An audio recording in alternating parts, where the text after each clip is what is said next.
Jobber Nation, welcome to a late evening episode of the Jobber Tears podcast.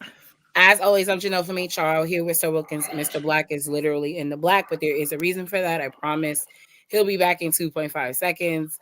But we want to first thank everyone. It actually probably was like the first time that none of us was at Legends. But shout out to Amanda, my one half of Says on Talk, and of course my best friend Brittany for jumping in, being the leaders of the brand for the evening. So shout out to everyone that came out to Legends this past Saturday. What up, Earl? Black wrestler in the building.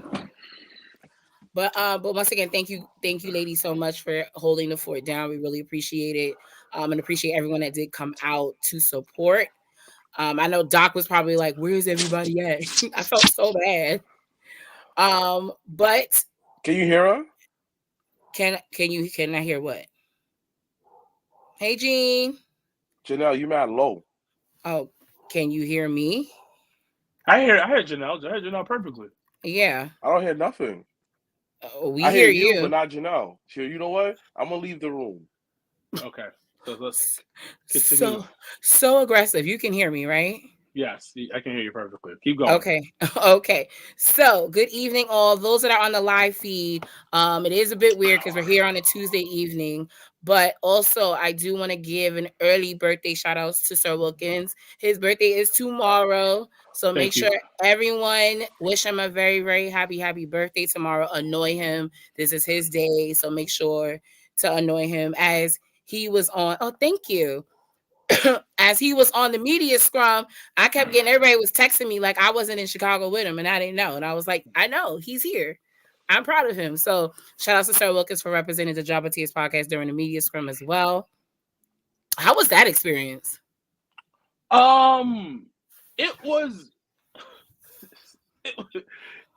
So somebody asked Wilkins, what went through your mind during the Q&A? So it was very chill, like very chill. But I felt like a little kid that wanted attention.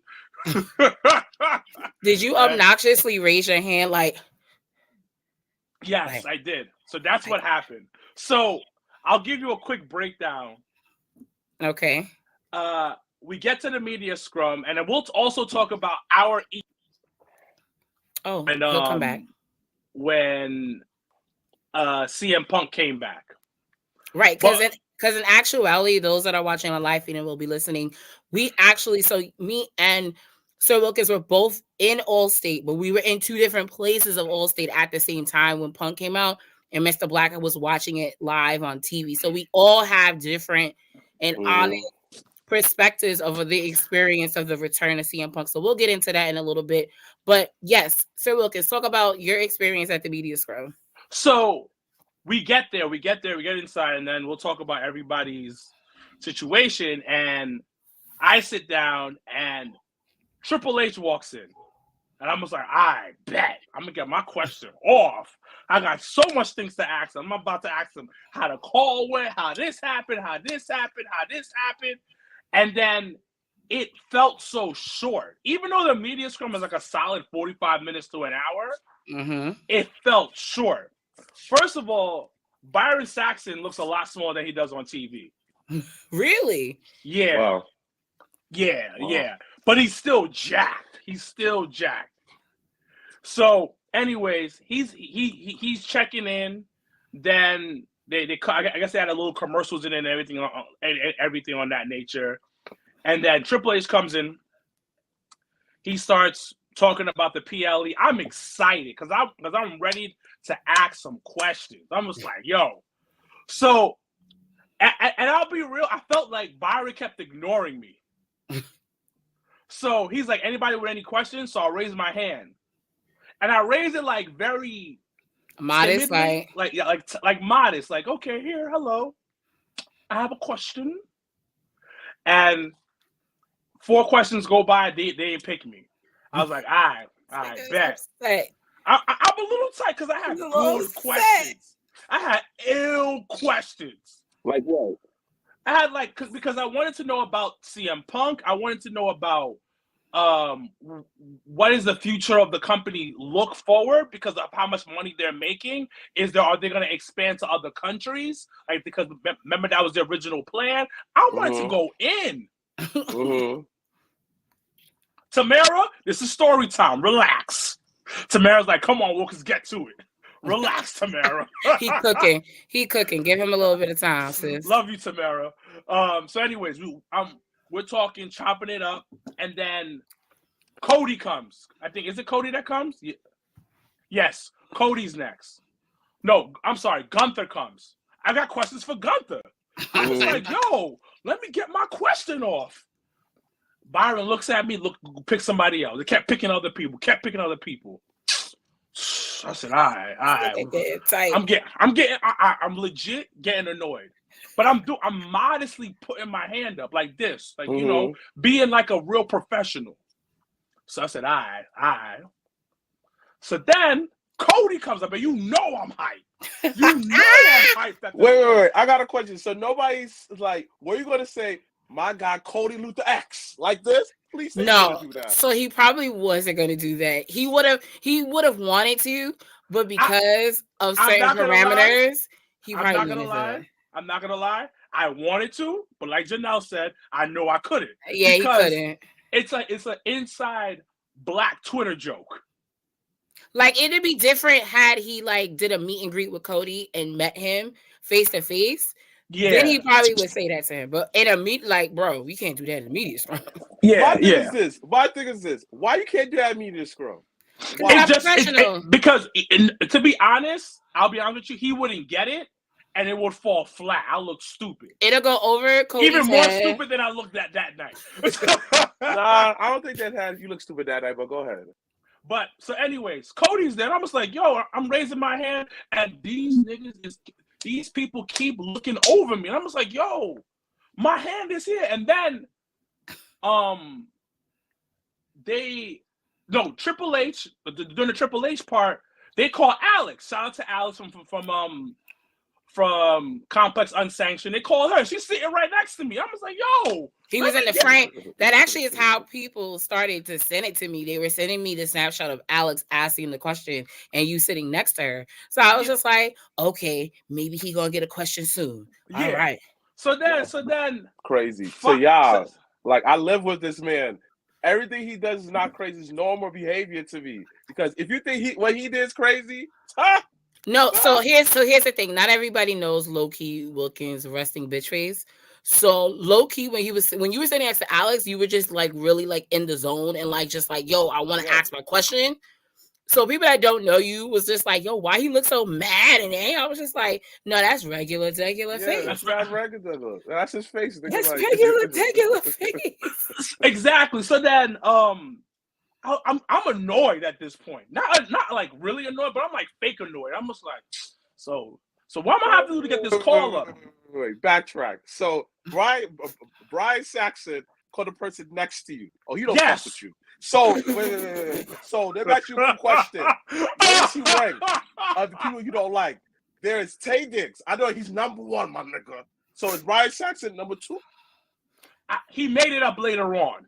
I'm gonna get to that part. So I'm waiting. I'm just like, yo, and like legit in my head, I was like, yo, Wilkins, you got to get aggressive right now, because the thing is, I'm looking at, because I was telling Stephanie Hardy this. Shout out to her. She was in Chicago too. At the media scrum, because she was like, she wasn't sure she wanted to go to SmackDown, and I told her, I was like, yo, you don't know if you ever gonna be in this situation again. Take advantage of it. Because I'm at a point in my life where I don't, and I'm gonna get a little like over the top right now, where I don't underappreciate things that I get, because this may never happen for me ever again. Right. You know what I mean? Like, so I'm sitting in this media scrum. I was like, I may never get a chance to answer ask these people a question in my life. I got to do it. I'm getting this off. So Charlotte and Becky come in. They're like, any more questions? I'll raise my hand. I put the whole arm up with the shoulder. He showed the lean into asking the question. I put the whole arm. I was like, because I'm gonna get this off. So, funny thing, Charlotte sees me, and then Byron once again ignores me. And then Charlotte goes, he had a question. He looks very very hyped about this. Ooh. And then Byron's like, okay, we'll get to him. So then two people asked the question that I wanted to ask them. Oh, what was the question? So it was basically about like, yo, do you guys see you guys teaming up with each other type of thing? Like going a tag run. So, and that was my legit question. So he asks one person the question, and my hand goes up again. Asks the second person the question, and then Charlotte is like, "Yo, get him over there. He's very enthusiastic." So they finally asked me the question. I don't know what the fuck I'm gonna ask. Yo, because everybody was telling me he was on, because I knew he was sitting next to Alex, and I was just like, well, if he asks us a question, then I'm gonna go back and watch it. And that's when everybody was like, yo, Wilkins asked us a question. Angie had messaged me, was like, yo, Wilkins asked a question to Becky, and I was like, what?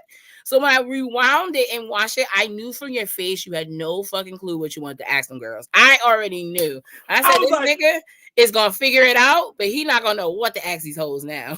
So I said, all right, you guys been in the game for so long. I'm thinking in my head, a nigga ask something, try to start somewhat intelligent. So I said, yeah, you guys been in the game for a long time, and you may be the end of your career. And they're like, yo, nigga, what? Excuse me? Y'all, you calling me old? And I'm just sitting there like, oh shit. And if you see my face, I'm just like, oh, I fucked up. Yeah, there's a roller coaster of emotions watching that whole segment. Because I know you, so I was just like, this nigga feels like he just fucked up. And then when they were kind of casually playing with you about the situation, I was just like, nah, they fucking with him, but in a good way. It wasn't in like you're trash way. It wasn't like we're gonna play this up. Because at the end of the day, I didn't like truly offend him. And then I'm sitting there and I'm just like, yo, Wilkins, keep going. Just keep going. Yeah. Just keep going. I got no idea where I'm gonna go with this, but you're gonna figure it out on the way. and then so I just kept talking, and it was like they kept digging me, and I was like, all right, they're obviously messing with me a little bit. So you know what?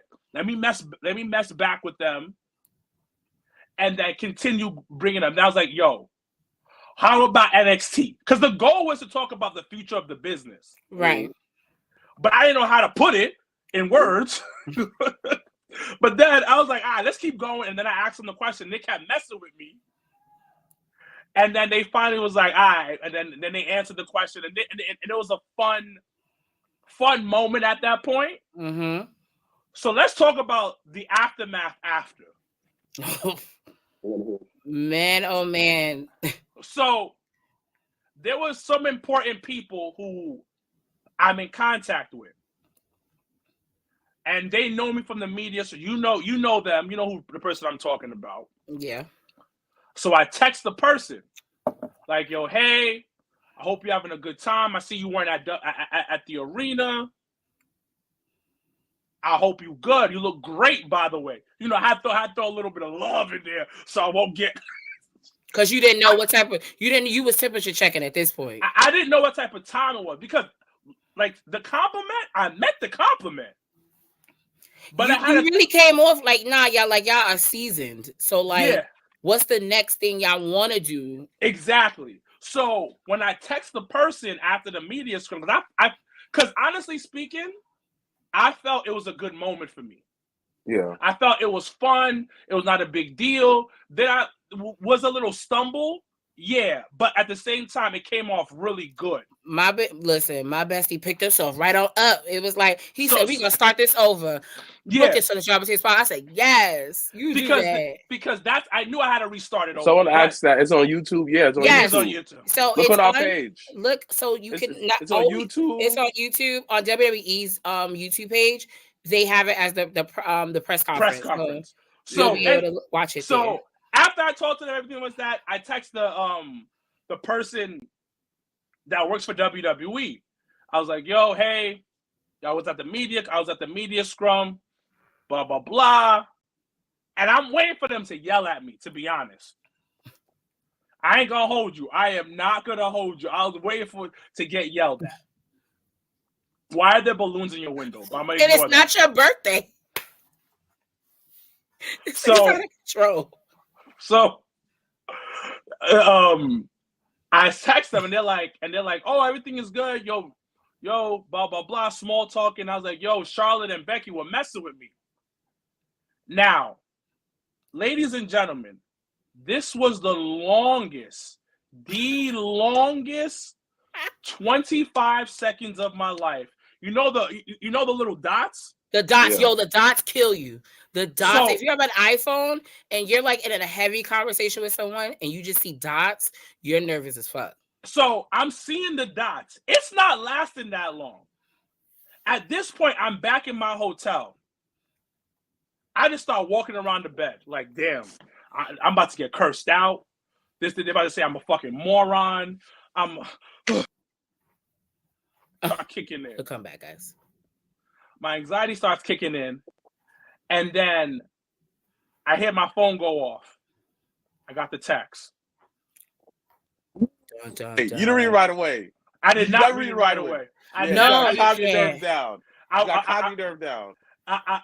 You got to shadow box a little bit too. Yes, my phone is on the bed, and I just stare up at the ceiling, and I say, "All right,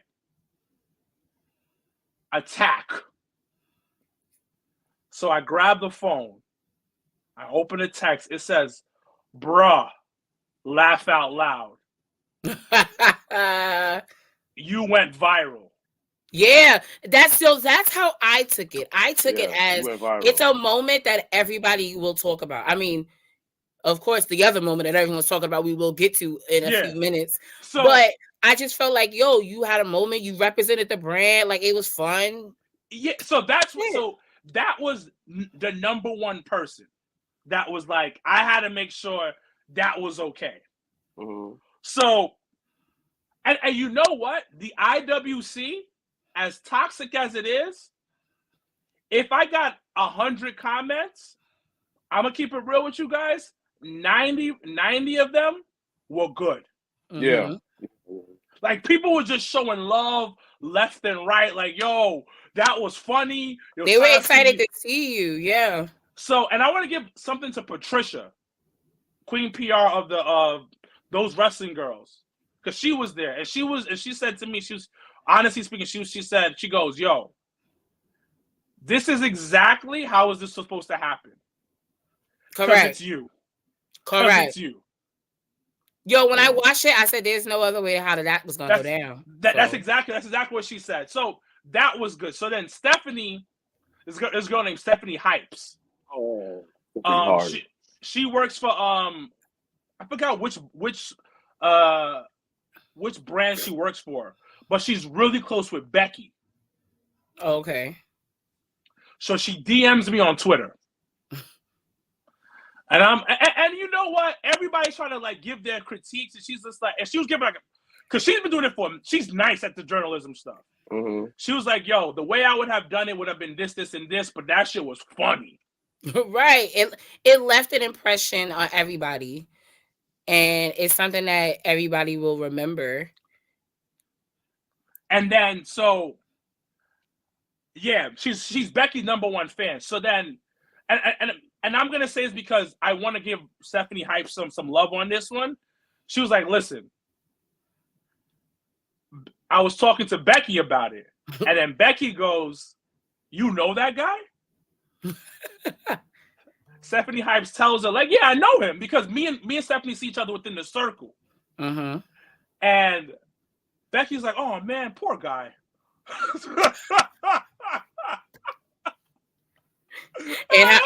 In her Irish accent, she does sound like something she would say.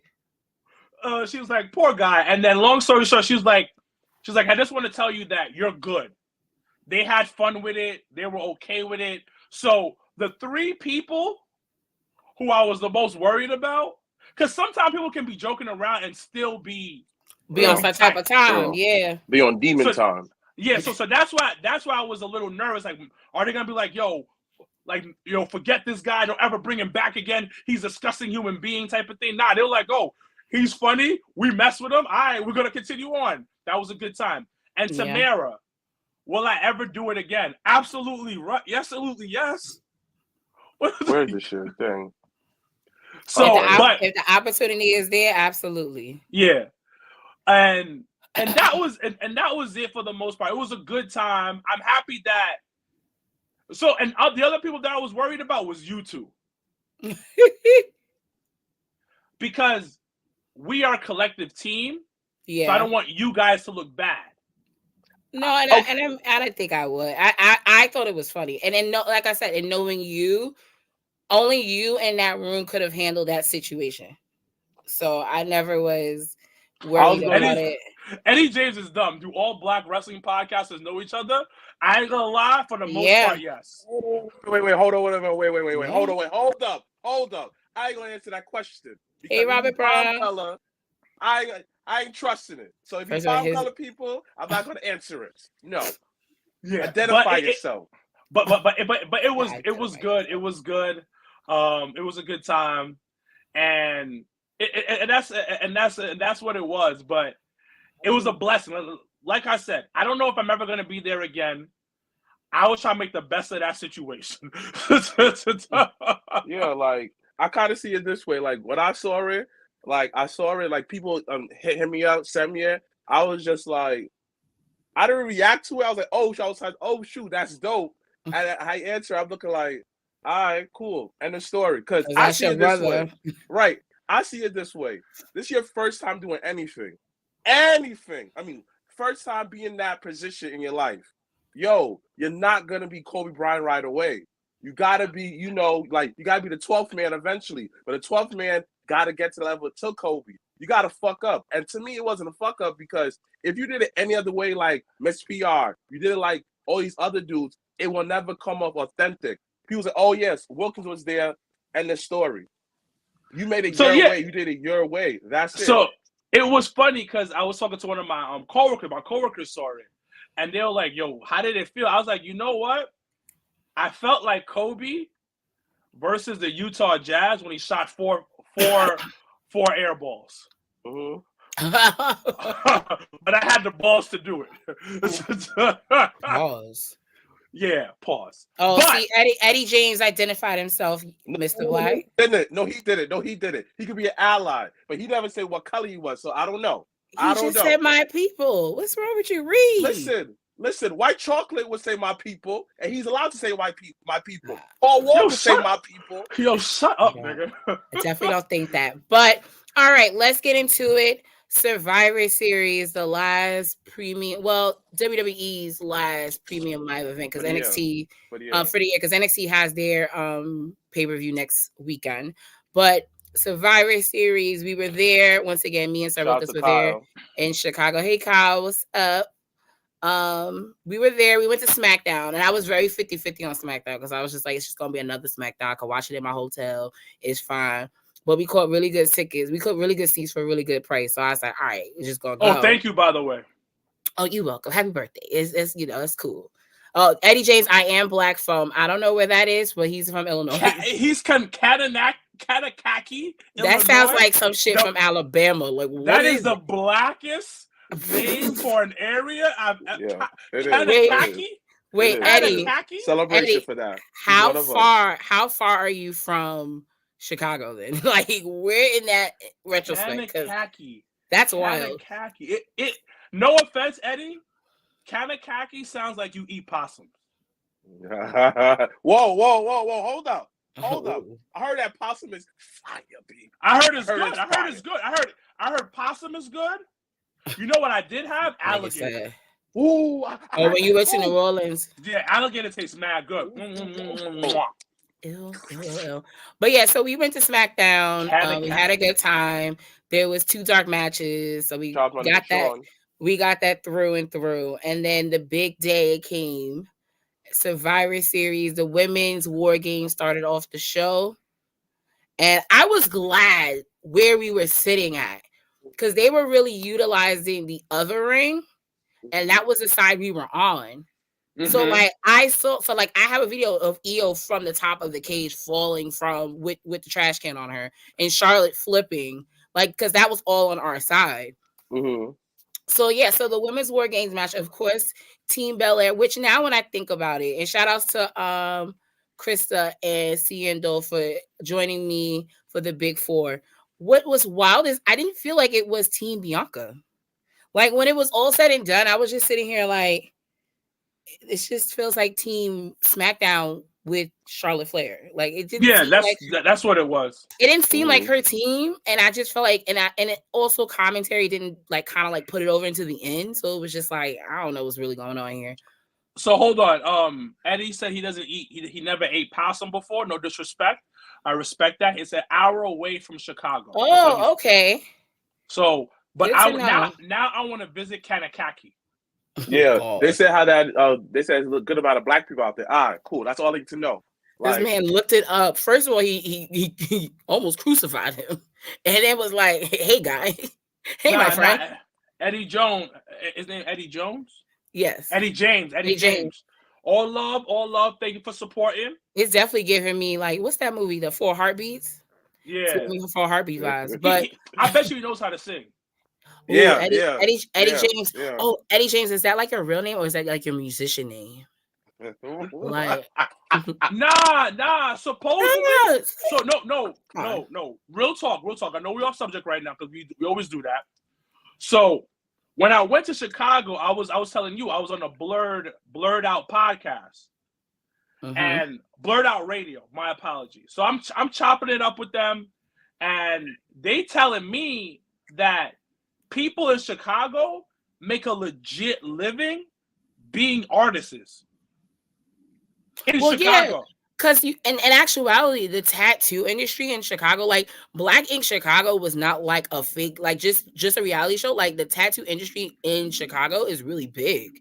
Yeah, like theater, the arts, the theater, the arts, like everything in Chicago is really, it actually is really big. Yeah. So by the way, we need to take a trio trip to Chicago because I need to go back. You want to go back and buy some sneakers? No. I just want to go back and see the music side and the culture side of Chicago because I heard a lot of good things about it. I was like, yo, I might have to spend a week out here one day or something. Yeah, there's so many things to do in Chicago. You know what I heard? What I heard? I be on conspiracy TikTok. Boom. Oh. No. Sorry. My daddy, Dr. Umar, said this. Because to find out the violence in Chicago is not really from the black people. It's actually from FBI agents to keep it that way. So a lot of the killing is not really done by us or the gangs. It's people impersonating the gangs from informants to kill the people out there. That's what my daddy, Dr. Umar, said. And I did research too. Like, listen. Y'all some haters, B. Y'all some haters. No hate. No. It honestly just sounds like an episode of Power with Tommy. That's what that sounds like to me. Oh, man, your mom passed away, Eddie? My condolences. Oh, I'm so sorry, love. But yes, we appreciate you joining us this evening as well. So, man. So, all right. So back to War Games. So the women's War Games happened. What was your guys' thoughts about the War Games, about who won? And then what are your thoughts on what's next for Damage Control? So I thoroughly are we talking about the whole show or just that particular match? Just that match. We'll go through and then we'll get to the end.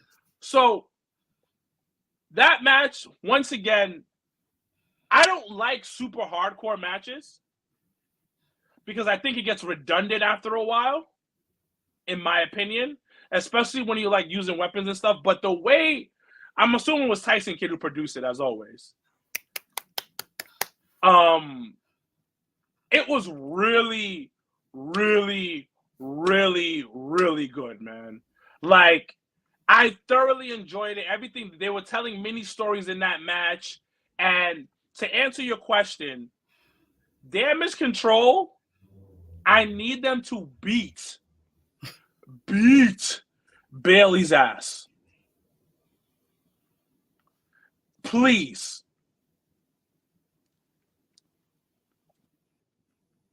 so I know He'll it's come real. back. Hello? Yeah, we're here. You didn't hear me? Yeah, we can hear you now. Oh, you said somebody will come back. That's why. You, because you Oh. pop off the screen. Oh, my bad. So I said, like, they need to beat her ass. The light skin mamba. Light skinned niggas in the building. Oh, Eddie, what can you answer why you prefer AEW? I'm actually very intrigued. Nez, keep that for the AEW part because we start to stay focused here. No, it just was a question. We're not really talking about AEW because that's not what this is about. But he mentioned it, so I just wanted to know where that come from. But go ahead and finish.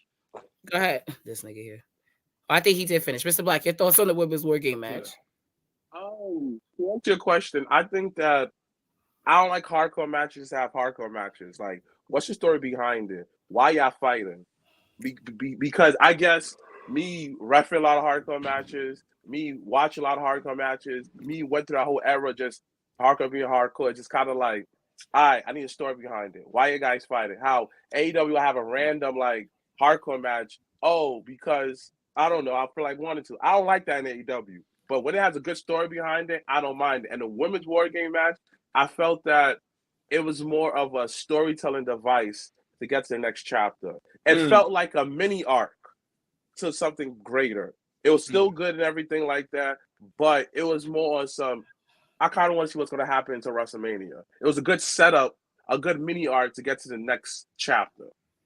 I feel you on that one. Okay, I can agree to that because I think it gave the ending of the chapter. So all of those ladies will probably eventually enter themselves into the Royal Rumble and that jazz. But the whole Bailey and Damage Control explosion is going to happen very soon, and it's going to be very interesting to see what happens, or if Bailey has some help in the near future, because you never know. Oh, interesting. Look, I like that. Mr. Black, do you see what Eddie James said about AEW, what it reminds him of? I'm controlling this. I think that's a great. Okay. He said that he likes it because it reminds him of the Ruthless Aggression era. I respect that. Yeah. Okay. Okay. All right. So then, after the women's war game match, it was it Gunther and Miz? No, wasn't it? Or was it Santos and Dragon Lee? Yeah, Santos and Dragon Lee. No, I feel like Gunther was on because them title matches went back to back.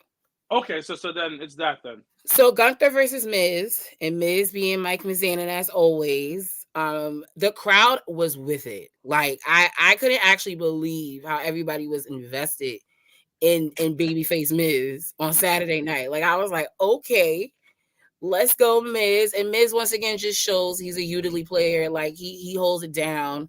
He's a veteran. So I actually thought it was way better than I thought it was gonna be. I was way more entertained. Mm-hmm. I agree with you. Than I thought. But then again, people forget is like y'all call John Big Match John. The Miz is Big Match Mizzy. Come on. In big matches, he showed up. The IC, you have to understand, when I think of the IC champions, I think of the pillars. You feel me? I think of the pillars. Cody Rhodes, The Miz, Seth Rollins. You feel me? Those are the pillars. And, of course, the old school, Jericho. You feel me? I think of those great IC champions. Of course, he's going to show out every time. It's the Mizzy, baby. Every time for the IC title. So I like how Gunther won because he used the walls of Jericho to win. So it's a busy. Yeah. And yeah. That was a nod because if Miz had won, I think he would have he'd have tied. He was tying, yeah. So Michael Cole had announced on commentary that if Miz won, he was going to tie for the most reigns as Intercontinental Champion with Chris Jericho. So, to your point, it was very interesting that he used Jericho's move on Miz. So I thought that was dope too. I caught that. I was like, look at him, use a Jericho move. Mm-hmm. But no, I thought it was a really good match. And then on Raw, they kind of still was continuing that. So I can appreciate that a little bit. So, and then after that was the Santos, Escobar and Dragon Lee match. I didn't see that match. Was that good? Yeah, like It was good. It was good. It was a good middle match to get to the next part. Yeah, it was because it was kind of a calm down match, low key. But I thought both of them showed the lucha libre style in like such a really great fashion, and I appreciated that because I thought that was like dope, and I felt like the crowd was kind of with it too. It wasn't like everybody was booing or crying, or like they weren't. I mean, of course they were chanting. Okay, everybody, the Lion Tamer, very close to the walls of Jericho. Jericho God. used the Lion Tamer at one time, but I get it.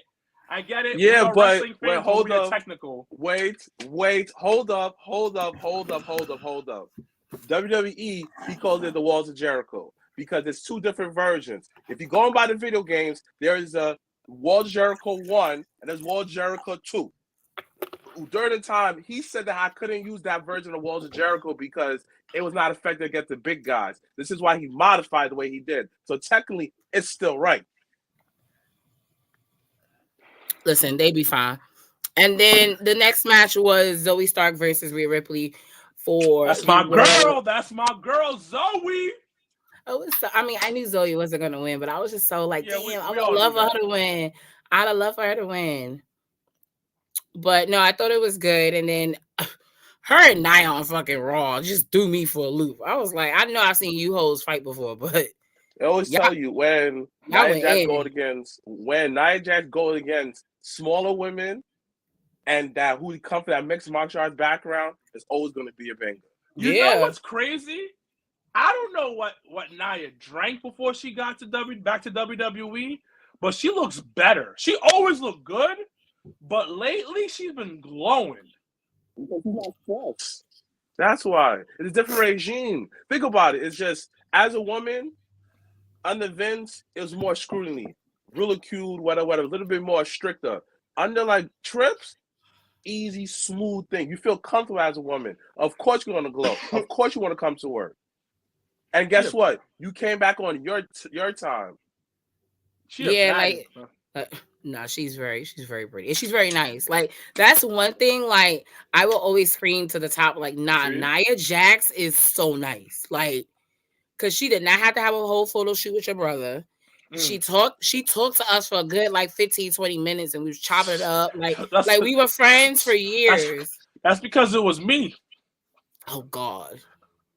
That's because it was me, baby. And then last but certainly not least, the main event of Survivor Series War Games was the men's War Games match. And throughout the night, there was a whole, I really hate that was the narrative they was trying to paint, like Randy wasn't going to come. And I was just like, yeah, really, for real? Like, don't do that. So at the beginning of the night, they was like, Randy's not in the building yet. We don't know what's going to happen. And I was just like, all right, y'all, whatever. So, of course, Judgment Day comes out first. And then, Dry Ass Drew comes out. And then, Cody comes out. The whole arena pops. Jay, let me tell y'all, 17,000 people bopping to Jey Uso and being in that crowd. That was the wildest thing. Yeah. It was one of the wildest things I've experienced in a wrestling event. Yeah, that man's over, bro. Like, I can't even believe, like, from the bottom to the top, like, just everybody was here with it. So that was cool. That was cool. And then Sami Zayn came out, of course. Everybody popped for Sami. And then once again, Randy didn't come out yet. So it was still looking real shaky, even though we all know what was going to happen. So Team Cody wins. Of course, Randy comes back to a lot, like 17,000 strong pop for Randall so hard. Like, and I felt like when the music hit, and that's the WWE production is just top fucking notch. The music hit and it was like a pop, but then when he came out, the pop got louder. So it was just like, damn, like this is a moment. This is great. Randy's back. He's here to, he's here to give RKOs and spinning niggas and all that stuff. So fast forward, the end of the match, Team Cody wins. Everybody's in a great space. Everybody's happy. Everybody thinks the show's over. And it is not over. Phillip Brooks music hits, y'all. And it just, man, WWE, why? Y'all OD'd. Like, we were all good with Randy just coming back. You know what I mean? Like we was like, all right, cool, 18 months. He did a whole bid. Yo, when I rewatched it and saw the damn logo pop up when the guys were in the ring saying, "Yeah, we all won," I said, "Yo, they okie doked every fucking body." Because in a normal way, you would turn it off. You'd be like, "All right, show's over." Show was not far from over. So I'm gonna start with Mr. Black since you watched it on TV. So talk about your experience watching CM Punk return to WWE. I'll be honest with you. From my point of view, it was just like, oh, all right, cool. I'm going to bed. This nigga, no type of excitement. Because I'll be real with you, it's just kind of like on some like, if you want to do an AEW, it would be a different story. If you came, did all the time, never wrestled for a while, then came to WWE, I'd be more excited. But the newness kind of wear it off, looking like it's kind of like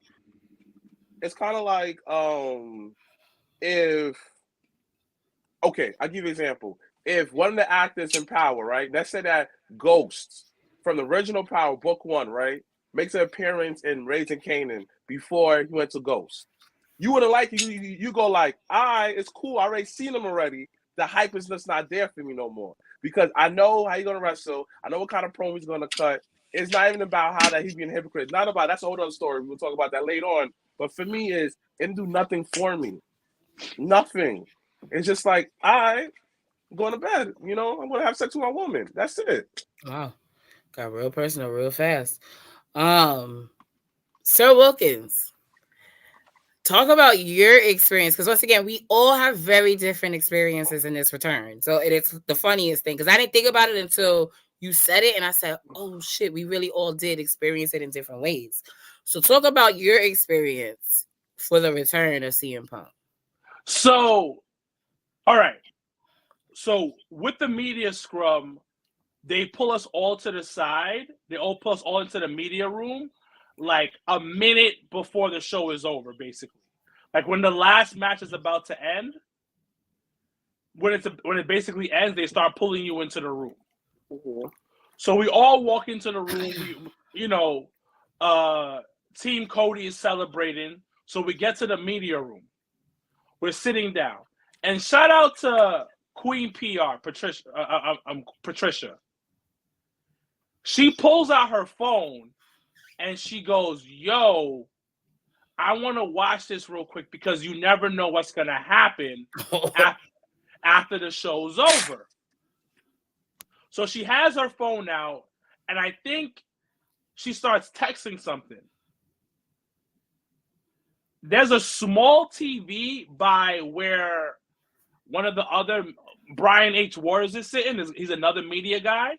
It's a small TV on the floor, but nobody can really see it. That TV is used by Byron to give him cues. So we don't see it. But the show is still going on.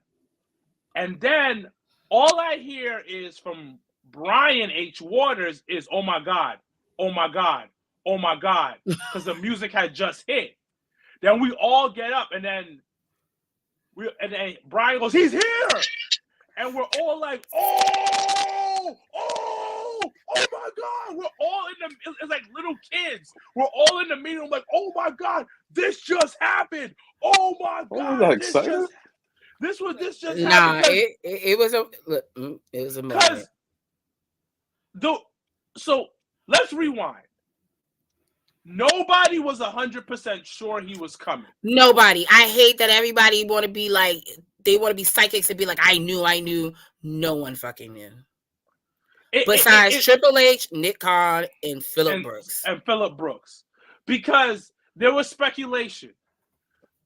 CM Punk was trolling everybody. And so there was no definite thing about him coming. Now, where did my excitement come from? The way he spoke about WWE, and I know everybody talks shit about WWE, they always come back. It was to a point, like, I thought he was done with wrestling. He got his second chance at wrestling with AEW, so I thought he was done. You know what I mean? Mm-hmm.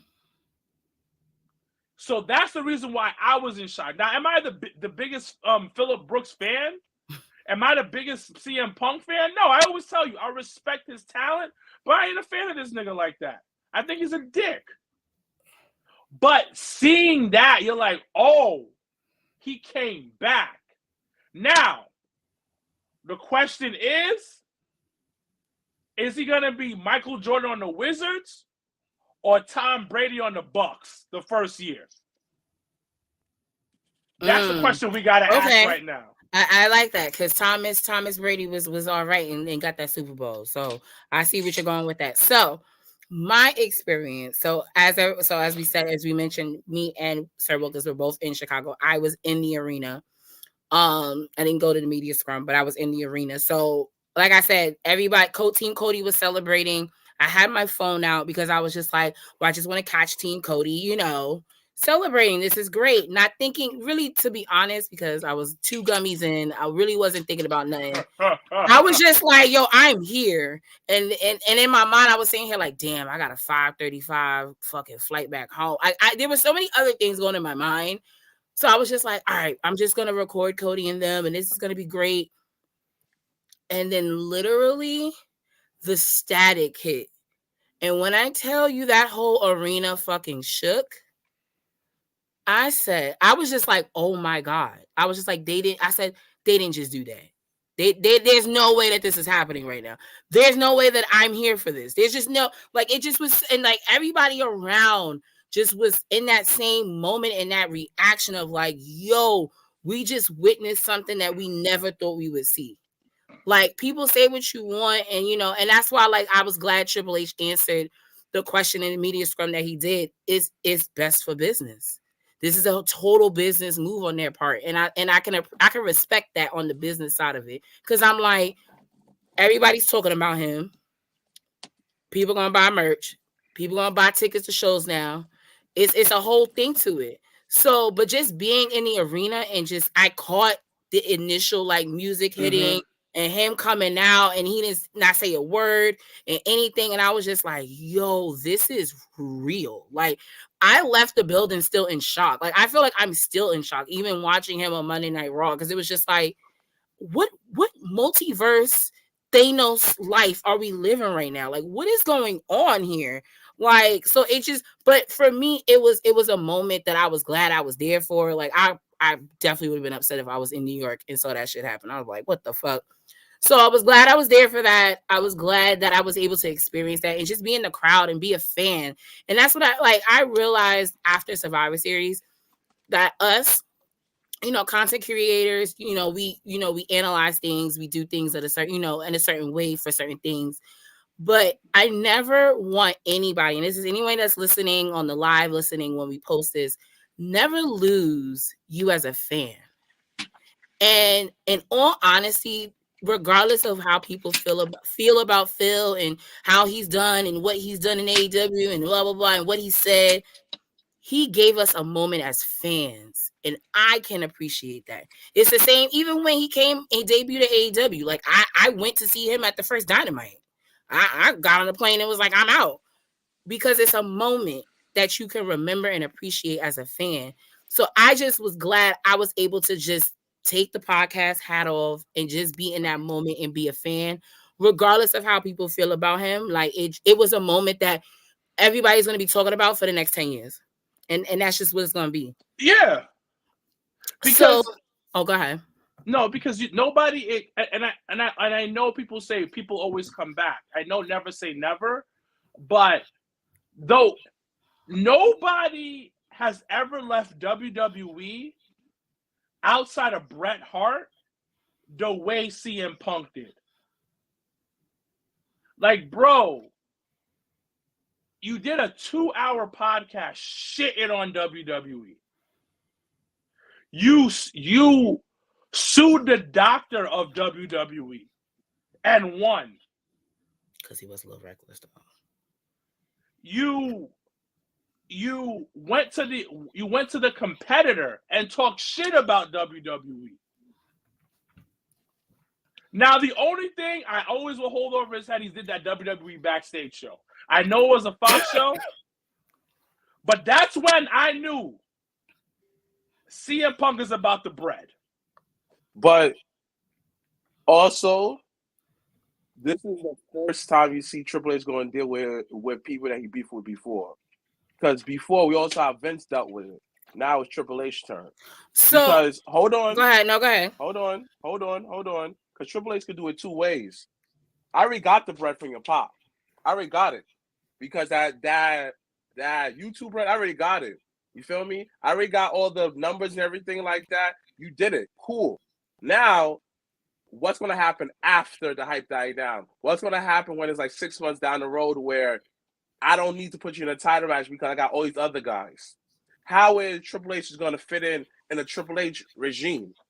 Because, hey, if he's not up to par in ring, Triple H is not going to put on screen like that.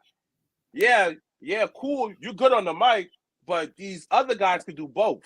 These other guys are younger, and the other guys are your age doing it better, Punk. So what are you going to do differently to stand out? So my biggest thing is 6 months to a year, where will CM Punk attitude will be a year from now?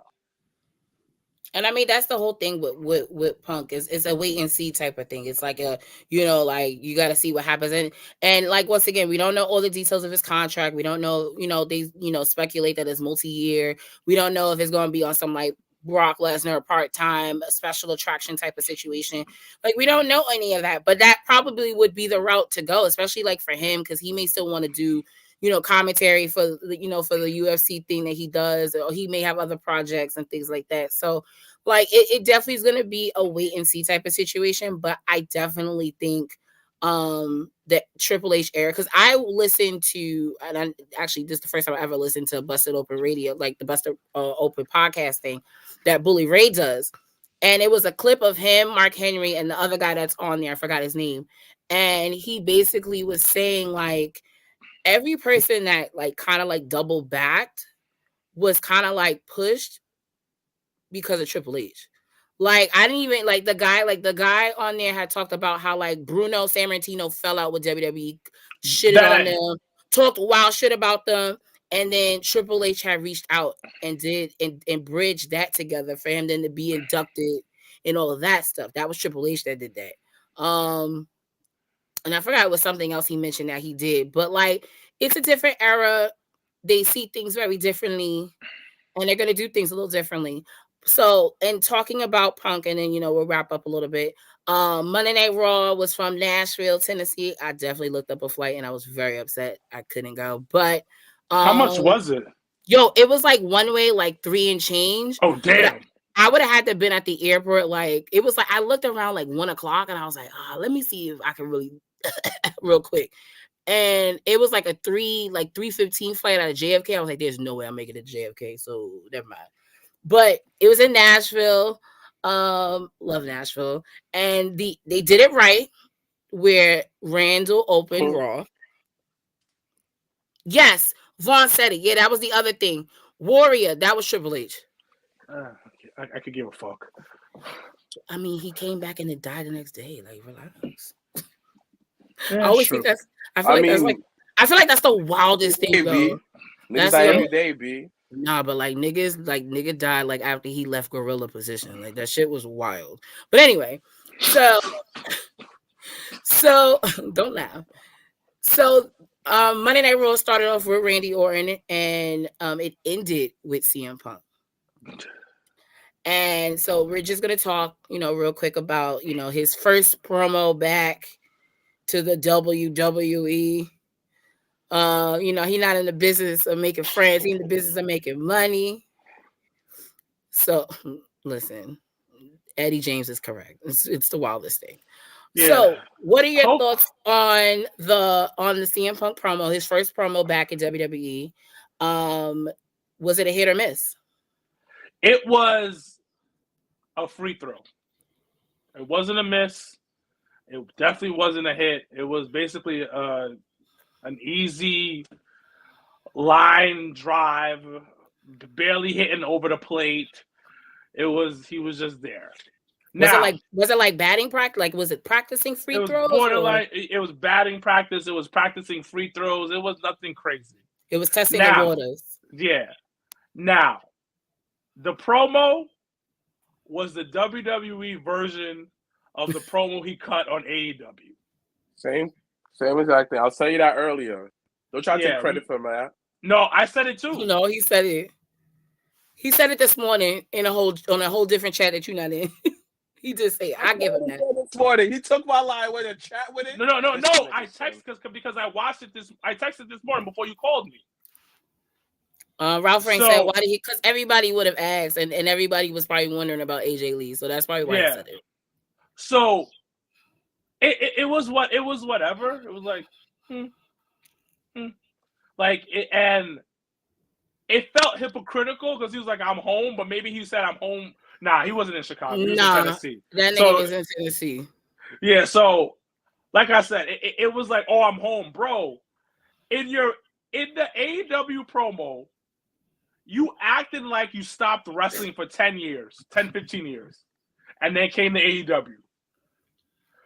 It was what it was. I want to see him and Seth right away. I don't care. So I think that's gonna be I don't know if it's gonna be Royal Rumble or any, but that's where they going with that. I gotta see that. I got a question, right? And after I had that, I'll answer your question after this. Thank you. You do the same exact thing, Janelle. You do the same thing. I just said thank you. Relax. But where do this is for everybody who's watching, future, whatever. Where do your guys, because y'all niggas be dick riding CM Punk. So the question is today, in the all-time greatest wrestlers, where do you guys rank CM Punk? Because I noticed that nobody ever really put them in their Mount Rushmore. I'm just saying. So I want to know where y'all play CM Punk in the greatest wrestler list. I don't have him there. Yeah, that's not. If he's gonna be on my list, he'll be in the top 15, maybe 20. But I definitely don't have him in my top 10. Like he's not like, and I don't want to say it's like he's an afterthought, but just like if we're talking about the greatest of, in terms of like myself, like that's not my first go-to. Like, but I can appreciate once again, CM Punk and what he's done. Like my man was out here longest reigning with Paul. So like I can respect him, but like it's not like if you ask me now, I'm talking about Macho, Triple H. I'm talking about Austin. I'm talking about Ric Flair. There's so many other niggas before you even get to CM Punk. So yeah. So what about this question? Wait, hold on. Before y'all get to that, is I don't like. He's one of those like, to me, I compare it to basketball. He's one of those dudes where like he's the guy you remember him for the time. Like he's a T-Mac. He's good, but he could be put outside people's lists. It's just like you had to be there to appreciate it. But I don't think that. I don't know. I think that he's in the top 100, but I don't think that because everybody who loves him never put him in his Mount Rushmore. So that's why I asked the question. Because so the reason why I think he's not in anybody's Mount Rushmore is because CM Punk, low key, is on the level of like Sting, where he's always been the second guy. Because remember when he was there, he was playing second fiddle to Cena. Isn't like literally he was the next guy after Cena. Like Sting was the next guy after Ric Flair. So if you fuck with Punk, you fuck with Punk. Yeah, I don't know. I don't want to say his name wrong, but LeRon has said that Punk was number 11 for him because he's been a fan since his debut. So and all honesty, when I think about his debut, I was like, I feel like in like middle school, high school. So like I really wasn't like I had already had my favorites before we got to CM Punk. But the thing about it, most CM Punk fans, about 80% of CM Punk's fans, been following him since ROH. Yeah. So and like they were tape trading with about CM Punk. So that's a different it's a whole different animal, and it might be a generational thing. Probably, Yeah. yeah. So that's the reason why I don't want to completely knock it. But I don't think he's the top 20 on a lot of people's list. I'm sorry. No. I don't think he's the top 10 on a lot of people's list. Nah. And like to answer your question after that is, I never felt CM Punk was the number 2 guy, because number 2 guy during the time was Randy. I always felt that he felt more comfortable as the top 5 guy, but never as number 1 guy. It's just like, well, even when they made him the number 1 guy with the belt, they didn't treat him like it because Dwayne took the belt from him. Okay. Yeah, like every time he wanted to be the face of the company and he wanted to be the voice of the voiceless, like they gave him roadblock after roadblock after roadblock, and then they said, you know what, fuck it, we're just gonna go with the high ticketed Dwayne Johnson and Cena too, and fuck everything else you got going on. That's really what happened. Like, made sense to me. Kyle got a question. If you will indulge me a little, how do you feel about all the hypocrites on both sides about when it comes to a talent jumping to AEW from WWE to AEW? I see like hypocrites as in fans or hypocrites as the company? As in fans. Oh, okay. Oh, yeah. Y'all could go first.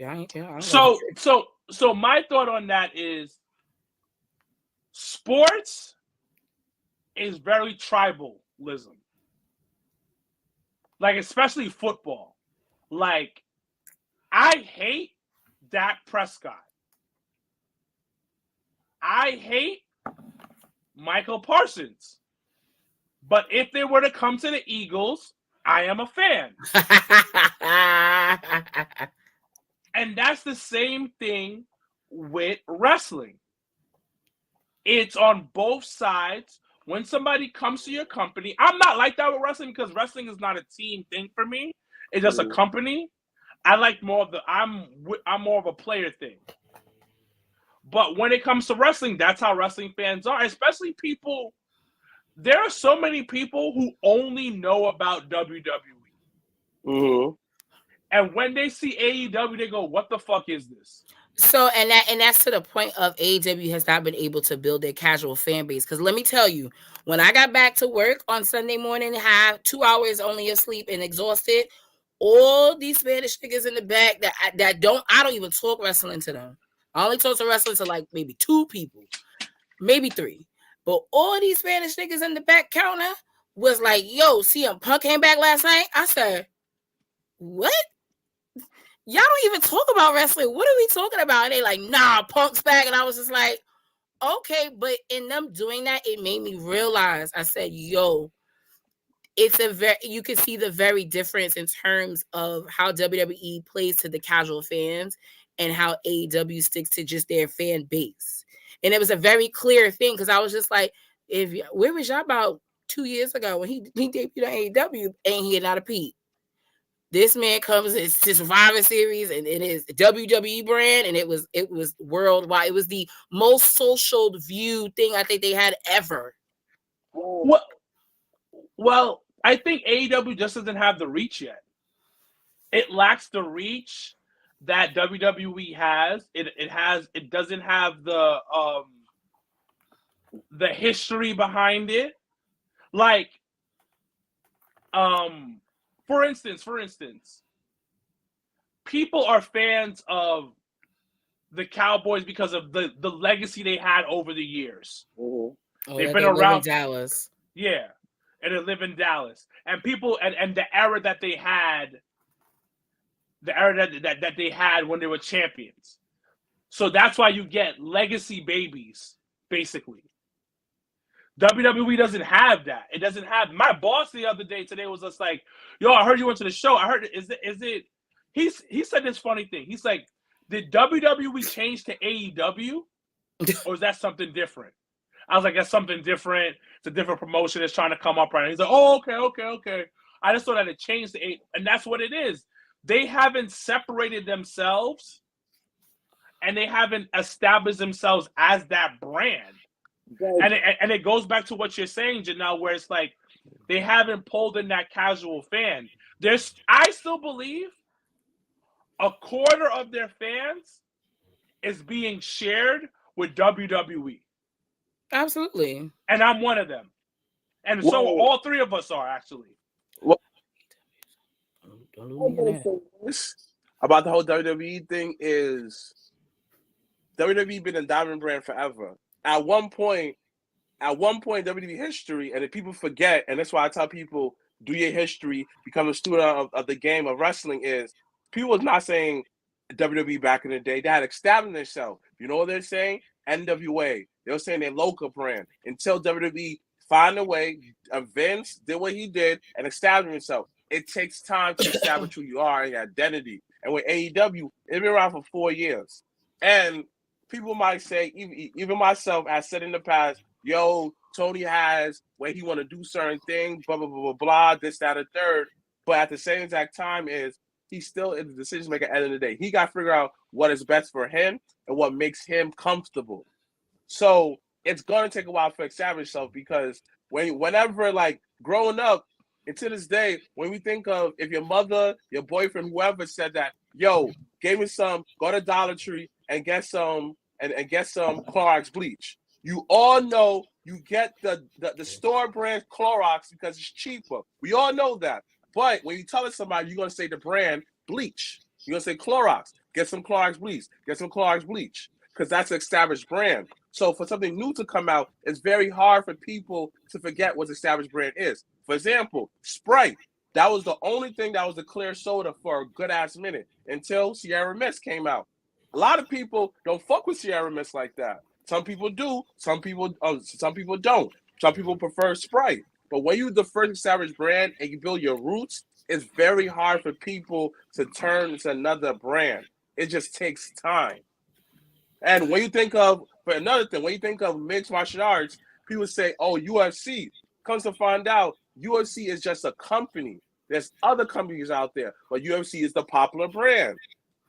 Yeah, because I forget Bobby was on one, and I can't remember the name of Strike it. Bellator. Yeah. Oh no, it was Bellator. So Bellator. But to Kyle's question about fans being hypocrites, I just feel like fans are already going to be fickle, and I think it just 7-0. Yeah, my bad. Yeah, and I just think at the end of the day, like what you like it's okay.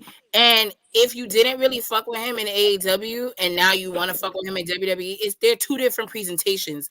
You're gonna see two different presentations of CM Punk. Just like right now when you have Edge and Christian and Ric Flair and Jeff, you have different presentations of the same people that you've seen throughout your life.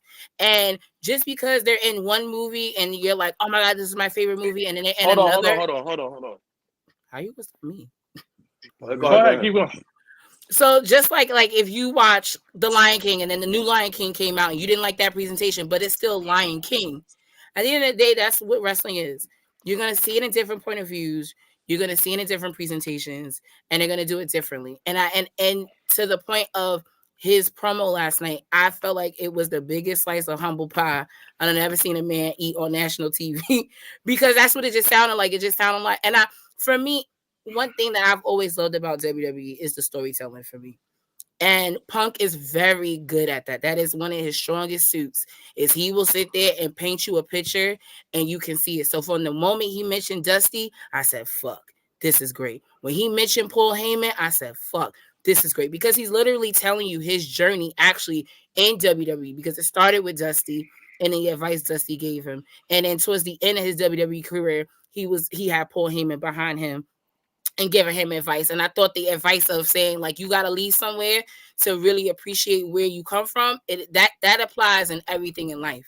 So I appreciated the promo for it to being a journey, like a retelling of his journey.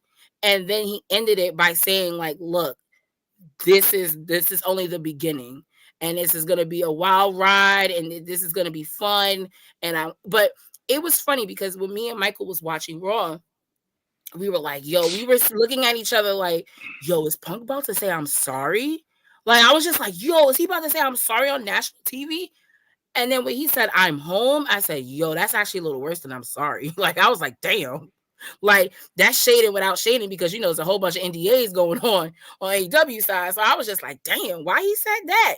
But I just think it's a very interesting time for wrestling fans. It makes you want to go to shows. It makes you want to talk about it. It makes you want to be in the crowd. Like that. This is what it's about. Like all the drama and all that stuff and backstage shit. It's just like, yo, there was a time when no one even knew niggas had beef backstage. Like growing up, I had no idea until the screw job. I had no idea Sean and Brett was beefing the whole time. Like I had no clue. And I love that because it made me focus on the story being told in the ring versus the narrative being told outside of the ring. And that's the problem with today's wrestling is we focus so much on the narrative outside of the ring where we forget the stories and the excitement being told inside of the ring. So, but just I'm gonna say this. You know what I've been doing lately is whenever I see certain spoilers, I don't read into it. Like I don't follow a lot of pages on Instagram, a lot of pages on social media. My bad. Some of my friends who have podcasts, if they have spoilers up, I kind of have to block it because I don't want to see it. I want to watch wrestling where I come in there fresh. Ever since that I've been doing that, I've been surprised by who's been coming out, who's injured and stuff like that. Because real talk, just like you, I miss the days where I could just enjoy it. Personally, this is why I like reffing. Because it brings me back to the day where all I know is the finish, but they tell stories in the ring to get to that finish. well, that's good for you. I like that for you. I Right. know So that. like that's why, yeah. So like that's why I like reffing stuff like that. And like, listen, I think the biggest problem is we know too much and we think that we have more say than we do. And when a company actually does something that quote unquote that we predicted, oh, they listening. I'm looking like, yeah, but maybe somebody had the same exact idea in the meeting just like you. And don't get mad when you oversaturate yourself. Because my brother said this a couple of weeks ago when he mentioned that, do you feel tired from watching wrestling? I think the problem is because when I see kids do it, they watch tons of wrestling. They don't watch the behind the scenes stuff. So when you just only focus on in-ring products, you learn just to appreciate wrestling for what it is. But when you watch wrestling and then you watch the press conference, they watch woke culture, they watch all of this stuff talking about it throughout the week, of course you're going to get fatigued. Of course you're going to feel like, oh, I know, you feel me? It's too much. So yeah, you got to find a good balance. Ralph Rain said, he asked, do we think Seth is a worker or nah? I think it's a little bit of both. Yeah, it's a very blurred line. I definitely think it's more of a like, yo, like I'm gonna make this work, but I still gotta feel him out. Yeah. So I think it's a little bit of both, but I definitely, once again, that's a prime example of why the fuck is anybody worried about if it's real or not? I bet you 15, 20 years ago, you wasn't worried about if Rock and Austin really hated each other. Who gives a fuck? You here for the story, you here for the matches, you here for what's gonna happen. And I think we lose sight in just being in the moment. That's why, like, for me, being in that crowd, and no, I'm not saying here I'm hating CM Punk. I love CM Punk, but being in that crowd and in that moment, I was like, this is a fan's dream to be a part of something that you can't do that again. They can't re-debut CM Punk the way they just did Saturday.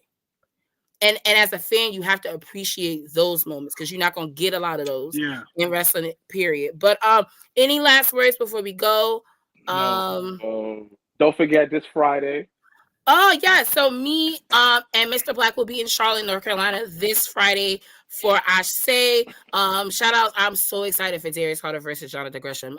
You have no idea. That is what got me on the plane. I'm excited to see them.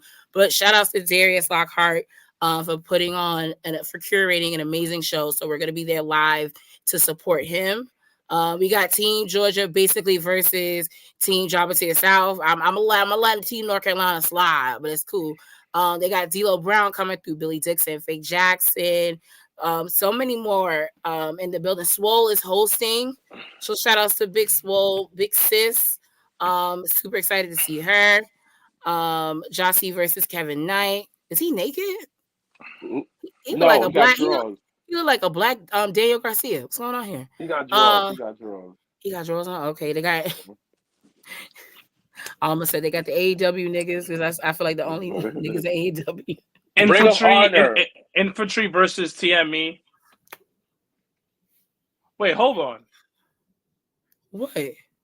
I'll say something off.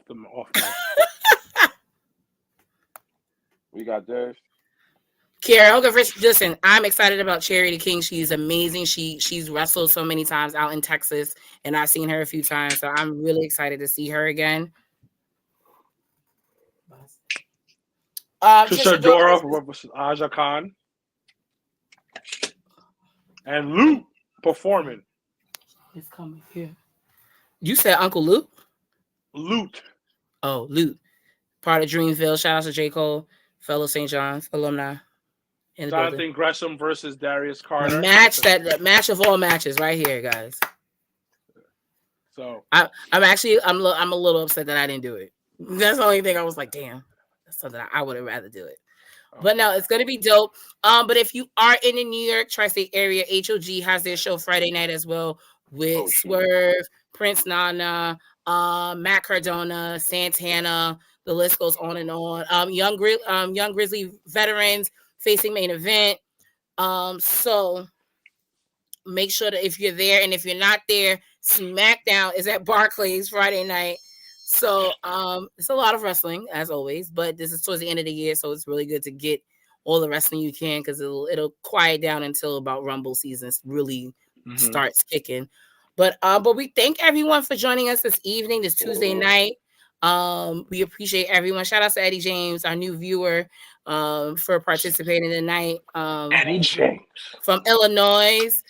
Sean Hudson just entered the building. What up, y'all? My guy Sean Hudson. My guy Stabby kind of showing love. He was at Java Slam too. Sean Hudson in the building. He's steady showing us love, B. We appreciate it. We appreciate all the love. So we probably won't be next week just because I got a lot of stuff work-wise going on. But once again, we will be back for a few more episodes before the end of the year. And last but not least, once again, happy birthdays to Sir Wilkins. His birthday's tomorrow. So make sure everyone to please wish him a very, very special happy birthday. Christian Bailey.